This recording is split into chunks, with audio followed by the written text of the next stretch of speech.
Assalamualaikum everyone. Today in this video, I'm going to show you how you can remove the background of a photo for free.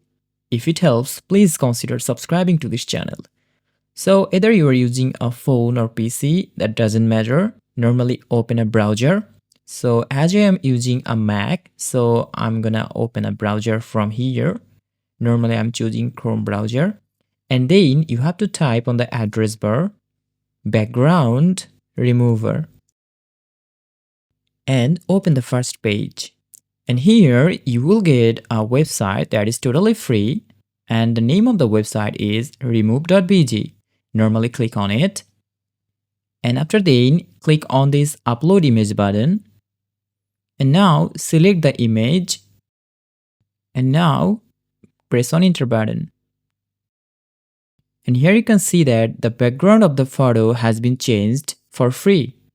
Now, if you want to download it, normally click on this download icon and then click on this preview. That's it. If I open the image, here you can see that it is in a PNG format. That means the background has been removed. Thanks for watching. Allah Hafiz.